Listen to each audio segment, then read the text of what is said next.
안녕하십니까. 신의균의 국방TV 데일리 디펜스입니다. 자, 지금 우리 정부 큰일 났습니다. 완전히 지금 외통수로 몰리고 있는 것 같습니다. 어떻게 선택해야 될까요? 바로 파병 문제입니다.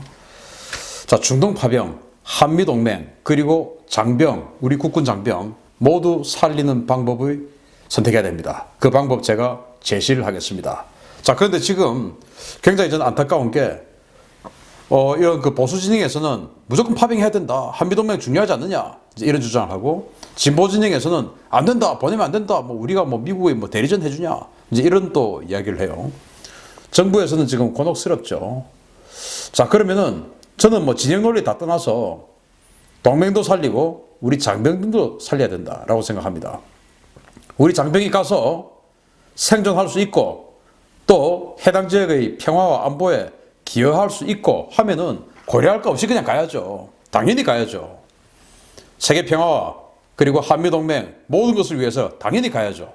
그런데 제가 지난번에 말씀드렸던 것처럼 가면 생존할 가능성이 거의 없고 해당 국가가 시범 케이스로 한 국가 하나 선택해서 때려버려야 되겠다 생각하면 우리가 선택될 가능성이 제일 높다라는 말씀을 지난번 강감찬함 청해부대 이야기할 때 드렸죠. 자, 그래서 이 부분에 제가 방법을 제시하겠습니다. 이거는 보수, 진보 다 떠나서 제 방법 한번 좀 들어봐 주십시오. 자, 외교부가 호르무즈 파병의 신중론을 이제 보입니다. 사실 그렇죠. 지난 노무현 정부 때 자유통 부대 파병하면서 완전히 지지도 내려꽂았으니까 지금 이 정부는 굉장히 고민스럽겠죠.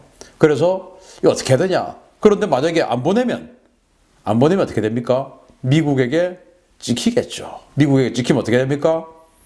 정말 어마어마한 제재 또는 피해 받게 되겠죠. 그것도 역시 또 지지도가 내려꽂히는 것이죠. 지금 완전히 그냥 외통수에 몰린 겁니다. 자, 연합뉴스가 이렇게 보도를 합니다. 외교부 고위 당국자는 뜨거운 현안으로 부상한 호르무즈 해협 파병에 대해 국민 안전을 최우선 고려해야 한다며 재차 신중론을 폈다. 이 당국자는 미국이 당연히 파병을 요청하겠지만 중동 현지에 우리 국민이 있다면서 우리 정부 결정이 이들의 안위에 영향을 미친다고 강조했다. 한국은 미국의 동맹국을 향한 호르무즈 해협 공동방위 요청에 아덴만 해역에서 활동 중인 청해 부대를 호르무즈에 보내는 식으로 응할 것이라는 관측이 많았으나 최근 중동 정세가 급격히 악화되면서 신중론으로 기우는 듯한 기류가 보인다. 고위 당국자는 한국의 독자 파병에 대해 미국도 이 안에 대해 반대할 것으로 보이지 않을 것이라고 밝혔다. 한국의 독자 파병 이야기가 나와요. 그러니까 미국의 연합군이 아닌 독자 파병해서 알아서 그냥 작전하겠다 이 이야기입니다. 자, 황당한 이야기죠. 아무튼 황당하다 이야기할 건 없고 어쨌든 이런 안을 지금 내는 것 같아요. 근데 제가 쭉 이야기해 드렸던 것처럼 청해 부대를 호르무즈로 바로 보낸다. 국회 동의 없이 국민 동의 없이 이건 반대다. 왜냐? 청해 부대의 상대는 소말리아 해적이었어요. 그런데 지금은 아니지 않습니까? 미국을 향해서 탄도미사일을 20몇 발씩 바로 쏴버리는 상대입니다. 그런데 지금 청해 부대 소말리아 해적 상대하는 그 부대를 그걸 상대로 하겠다고 국회 동의와 국민 동의를 받아서 보낸 그 부대를 탄도탄을 20발씩이나 쏘는 세력을 향해서 억제하는 부대로 보내겠다고요? 그렇게 꼼수를 쓰겠다고요? 그건 안 되죠. 그래서 저는 쭉 국민 동의, 국회 동의 사실대로 이야기하고 받아라. 왜 니들 마음대로 하냐? 이런 이야기를 했던 겁니다. 그렇지만은 큰 틀에서 저는 청해 부대는 보내면 안 된다. 다른 거 보내라. 또 청해 부대를 보낸다고 할 때 소말리아 해적 상대로 보내는데 우리 청해 부대원들이 죽거나 다칠 거라고 누가 상상하고 보냅니까? 아니죠. 그런데 여기는 지금 아니지 않습니까? 지금 이렇게 탄도미사일이 날아다니니까 와뜨거라 해가지고 이거 그냥 보내서는 안 되겠다라고 지금 안이 나오는 것이지, 저는 이거 탄도미사일 날아다니기 전부터 이거 이렇게 가서는 안 된다, 가면 죽는다 라고 이야기했지 않습니까? 했더니 군에서 저한테 와서 그런 이야기 좀 하지 말아 달라 어쩌고 곤란하다 웃기는 소리 하고 있죠. 자, 선택의 순간으로 내몰리는 한국입니다. 자, 미국이 한국에 호르무즈에 병력을 보내달라 이렇게 요청을 합니다. 해리 해리스 대사인데요. 해리 해리스 주한미국 대사가 지난 7일 KBS와의 인터뷰에서 한국은 중동에서 많은 에너지를 얻고 있다면서 한국이 병력을 보내길 바란다. 이것을 한국 정부가 고려 중이라고 하는데 감사하게 생각한다 라고 말했다. 해리스 대사는 호르무즈와 걸프만에 도움을 줄 것을 고려해달라는 요청은 했다. 예비역 해군 장성으로 이 지역에서의 항행의 자유, 바닷길의 자유를 지지하는 것이 모든 국가의 이익에 부합하던 것이라고 믿는다 라며 파병의 중요성을 강조했다. 해리스 대사가 언론을 통해 공식적으로 호르무즈 파병을 압박하면서 정부의 고민은 더 깊어질 것으로 보인다. 자, 해리스 대사는 미국의 태평양 함대 사령관이었습니다. 태평양 사령관이었어요. 그리고 해군 포스타 출신입니다. 자신이 봤을 때 이 호르무즈 해협 전 세계에서 가장 많은 에너지 물동량을 가지고 있는 해협인데 여기에 항행의 자유는 보장돼야 된다. 이거는 뭐 누구 편이 아니라 보장돼야 된다. 그러니까 여기에 군대가 가서 지켜줘야 된다. 안전을. 그런 이야기를 하는 겁니다. 왜? 탄도미사일 날아다니지 않느냐. 여기 뭐 겁이 나서 지금 누가 들어가서 쿠웨이트, UAE, 사우디, 이라크 이런 데 들어가서 석유 수입해 오겠냐 이거. 그거 지켜줘야지. 그러니까 보내라. 이거 아니겠습니까? 딱 지금 완전히 외통수에 걸리고 있는 겁니다. 그래서 제가 지난번에 방위비 분담금 협상하고 할 때 우리 정부에서 청해부대를 가지고 그쪽에 보낸다. 무슨 말도 안 되는 소리를 하냐. 청해부대를 어디 뭐 자기 거냐 그 군대 그 300명의 왕건암, 강감차남, 장병의 목숨이 자기 거냐. 자기 아들 같으면 그렇게 하겠냐. 해적 상대하라고 보냈지. 이 탄도탄 쏘는 이 사람들하고 보내라고 지금 우리 국회와 국민이 했냐. 그래서 제가 계속 그 동영상을 만들었던 거예요. 그러니까 지금 이제 탄도탄 날아다니까 아뜨거라 하고 지금 나오는 거 아닙니까? 정말 나쁜 엑스들이죠. 아, 정말 참 또 화가 나네요. 자, 제가 그 나라 이름을 적으면 계속 뭐 지금 제한이 걸려서 그 나라 이름도 못 적습니다. 한자 이렇게 적었는데 이거 이탈리아 아닙니다. 어느 나라인지 아시겠죠? 주한 이 대사 호르무즈 파병 때는 단교할 수도 있다라고 이야기합니다. 사이드 사베스타리 주한 이 대사는 9일 중앙일보의 단독 인터뷰에서 한국이 미국 주도의 호르무즈 해협 호위연합체에 파병할 경우에 단교까지도 고려할 정도로 영향을 줄 수 있다고 경고했습니다. 샤베스타리 대사는 한국을 포함한 다른 국가가 호르무즈 해협에서 군사활동을 하게 된다면 우리가 가만히 있지는 않을 것이라는 점을 분명히 한다. 가만히 있지 않겠답니다.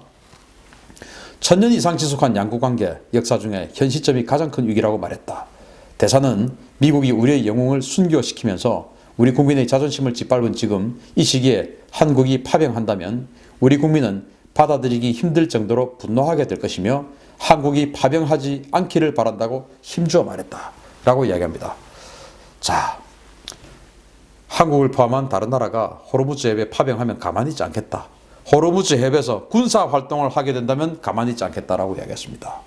뭐 독자적인 파병이든 뭐 미군하고 파병이든 어쨌든 간에 군사활동하면 가만히 있지 않겠다라고 이야기합니다.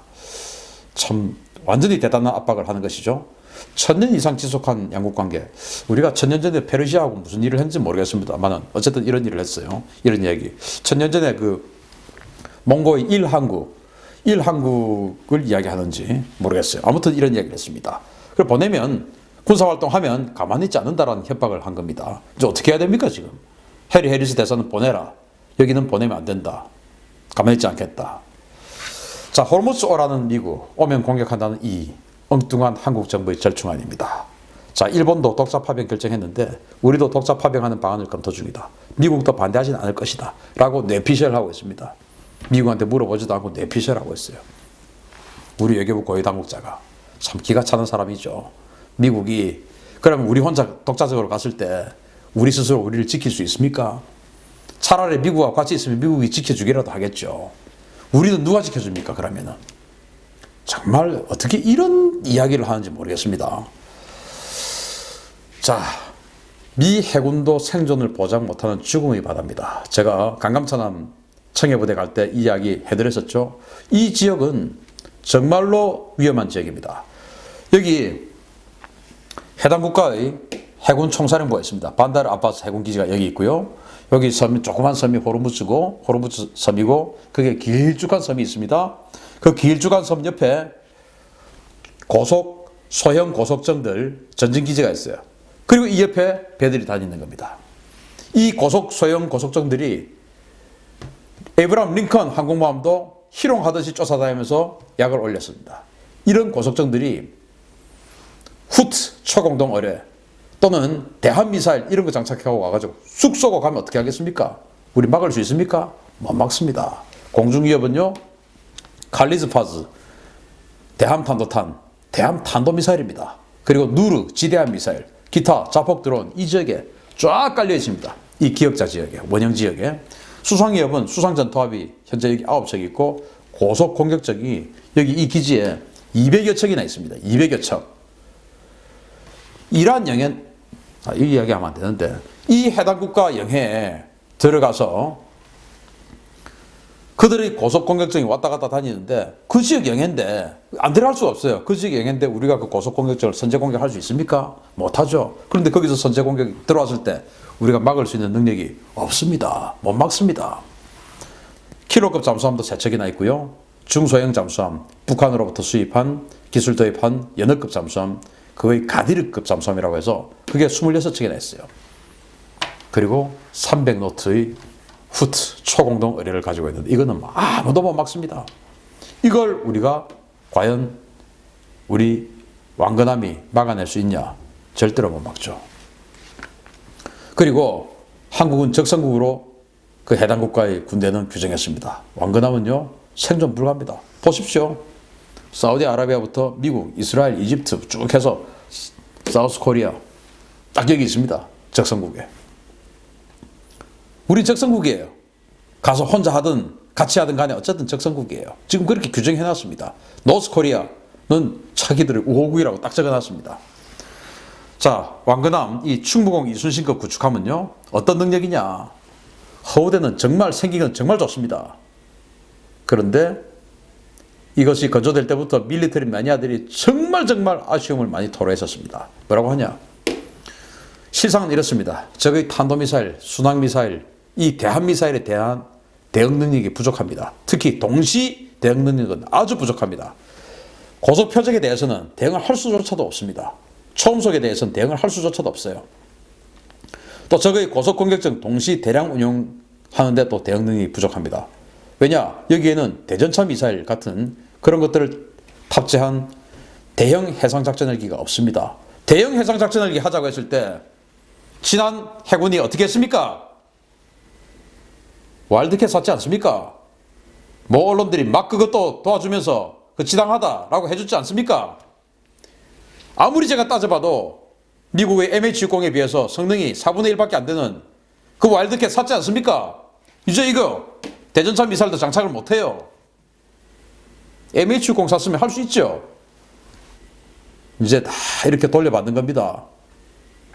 미국제 무기 싫다, 미국제 무기 싫다 라고 하면서 했던 이런 짓들 전부 돌려받는 겁니다. 측면 방어 기관포 없죠. 그냥 K6 지금 2정씩 이렇게 장착해가지고 가는데 K6 가지고 상대가 되겠습니까? 사정거리는 나옵니까? 안 되죠. 그리고 이건 더 정말로 황당하죠. 초저가 염가형 소나를 장착해서 잠수함, 어뢰 이런 것들 제대로 탐지할 수 없죠. 이런 상황에 왕건함이, 강감찬함이, 충무공 이순신함이, 문무대왕함이 여기 들어가서 살 수 있다고요? 못 삽니다. 여기에 우리 장병 320명이 타고 있습니다. 청해부대 상태로 세팅을 하면은 그 320명의 목숨 누구 목숨입니까? 우리 아이들이고 우리 동생들이고 우리 조카들입니다. 왜 누구 마음대로 청해부대라고 해적 상대한다고 보내놓고 이들을 이 죽음의 사지로 보내겠다는 겁니까? 누구 마음대로? 그래서는 안 되는 겁니다. 살 수 있게 해줘야 되는 겁니다. 가서 이길 수 있는 무장을 하고 보내줘야 그게 국가의 책무 아닙니까? 그게 안 되면 보내지 말아야죠. 자, 그런데 안 보낼 수는 없죠. 동맹이 있으니까. 그래서 묘수를 제가 알려드리겠습니다. 동맹도 지키고 장병, 우리 장병의 생명도 지키는 묘수. 첫 번째, 해경 경비함을 파견합시다. 이것은 민간인들이에요. 그 해당 국가라 하더라도 민간인을 함부로 공격해서는 이것은 전 세계의 공적이 되는 행위입니다. 경찰은 민간인입니다. 그렇지만은 선박 호송은 충분히 잘할 수 있죠. 자, 지금 보시다시피 우리 해경의 최신의 함정들은 3,000톤급, 5,000톤급, 5,000톤급이 2척이 있고 3,000톤급은 아주 많이 있습니다. 여기에 40mm 기관포 그리고 20mm 벌컨 이렇게 장착이 되어 있어요. 충분히 호송할 수 있습니다. 그렇지만 민간인이기 때문에 공격받을 확률이 군인에 비해서는 어마어마하게 적습니다. 자, 그렇게 됐을 때 민간인 해경은 생명 아니냐? 맞습니다. 생명입니다. 그렇지만은 어쨌든 공격받을 가능성이 현저히 떨어집니다. 민간인이기 때문에. 왜? 민간인을 살상하면은 그 해당 국가는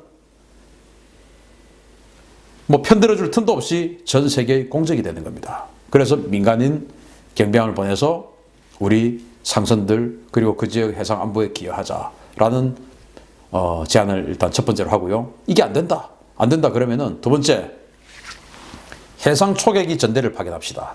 한 대 가지고는 안 되니까 한 3대 정도 전대를 구성해서 해상 초계기를 파견해서 그 지역에서 하늘에서 호송을 해주는 것이죠. 여기 이제 하푼, 함대한 미사일 달고 우리 P3C 초계기 있지 않습니까? 그럼 우리 영해는 어떻게 지키냐라고 하겠죠. 뭐 해군들 조금 더 열심히 근무하고 또 뭐 지금 저 위에 있는 저 반역정부하고 사이가 좋다면서요. 어쨌든 일본이 현재 지부티에 이 해상 초계기를 파견해서 해당 지역의 그 해상 초계를 하고 있는데, 일본이 2011년부터 지부티 국제공항 부서쪽에 12헥타르 면적을 임차해서 운영하는 전진기지가 있습니다. 여기에 P1A 초계기 2대와 호위함 한 척을 기본 전력으로 육상자위대 경비병력 일부가 파견되어서 작전 중에 있습니다. 우리도 지금 뭐 미국이 우리 보고 오라고 그랬으니까 뭐 이렇게 일본처럼 자기네들 돈 들여서 따로 기지 임차할 필요 없이 카타르의 알 우데이드 기지나 UAE의 알 다프라 기지나 그 중에서 미국 보고 한 개 우리 해상 작전 이 초계기 한 3대 보낼 테니까, 그래서 3대가 계속 교대로 근무할 테니까 기지 하나 마련해 줘요. 그럼 우리 갈게요. 우리는 지금 전투함은 청해부대 지금 소말리아 해적들이 준동하고 있는데 홍해, 수에즈 운하를 거쳐서 오는 그 상선들 지키기 위해서 가 있는데 이 청해부대가 북쪽으로 가버리면 소말리아 해적들은 어떻게 되겠습니까? 그러니까 청해부대는 우리 계속 지켜야 된다.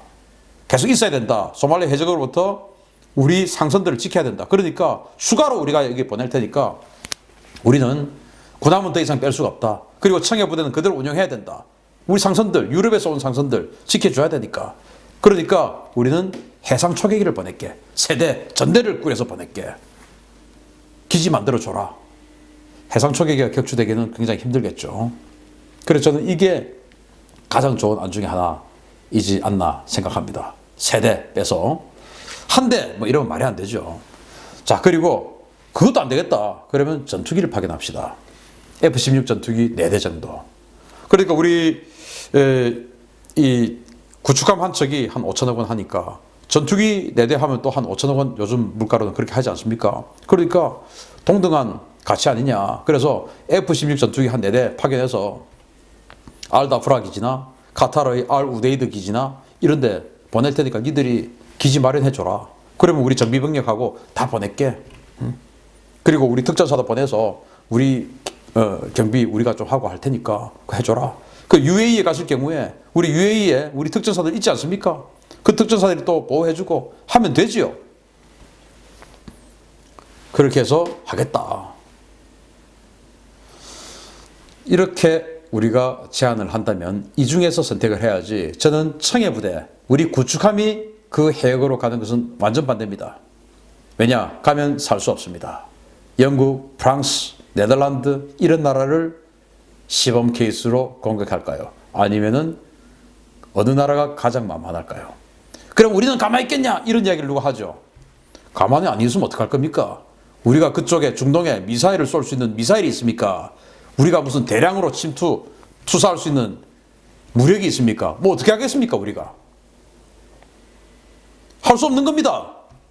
그렇기 때문에, 할 수 없기 때문에 그들의 생명을 할 수 없는 그곳에 보내면 안 된다 이겁니다. 그러면 할 수 있는 또는 안전한 이런 걸 보내야죠. 그래서 경비함을 보내든지, 정말로 그 해역에 우리가 필요하다면, 안 해야 되는데 사실은 경비함을 보내든지, 민간인이니까. 두 번째, 안 되면 해상 초계기 전대를 보내든지, 뭐 또 찌질하게 한 대 이런 이야기 하지 말고 3대 이상, 이 정도 해야 그 정도는 괜찮구나 이렇게 나오겠죠.